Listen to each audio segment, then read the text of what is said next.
Neblogas 2015 Macanas S. 75 000 mylių tik tai nuvažiavęs, 15 metų mašina.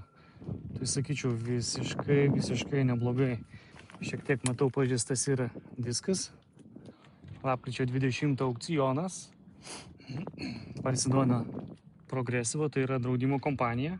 Jisai kūrėsi ir važiuoja, keletą dobelių smulkių ant durų. Juodas spalva. Vidus durys praardytos, bet galbūt detalių gale pasižiūrėsim. Jisai kūrėsi ir važiuoja. Video galite rasti aukcionų svetainėse. Daug karbono turintis. Nes raktai yra parašyta ant stiklo, kad ofise tai negalėsi užvesti. Šildomos šaldomos sėdynės, Macan S, tai kaip žino 3 litrų variklis. Juodos lubos, didelė panorama, prikišta detalių į vidų.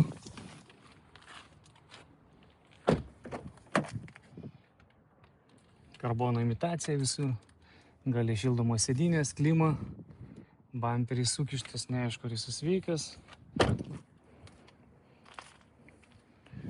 Šiek tiek palinkęs galinės balkis. Labai nedaug, šiaip visas kitas labai švaru. Galinis sparnas, durys. Bet labai tokie minimalūs pažeidimai.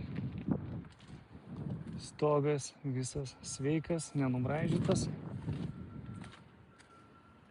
Labai geros mylios kaip tokių metų hebrytas, 75 000 tik tai.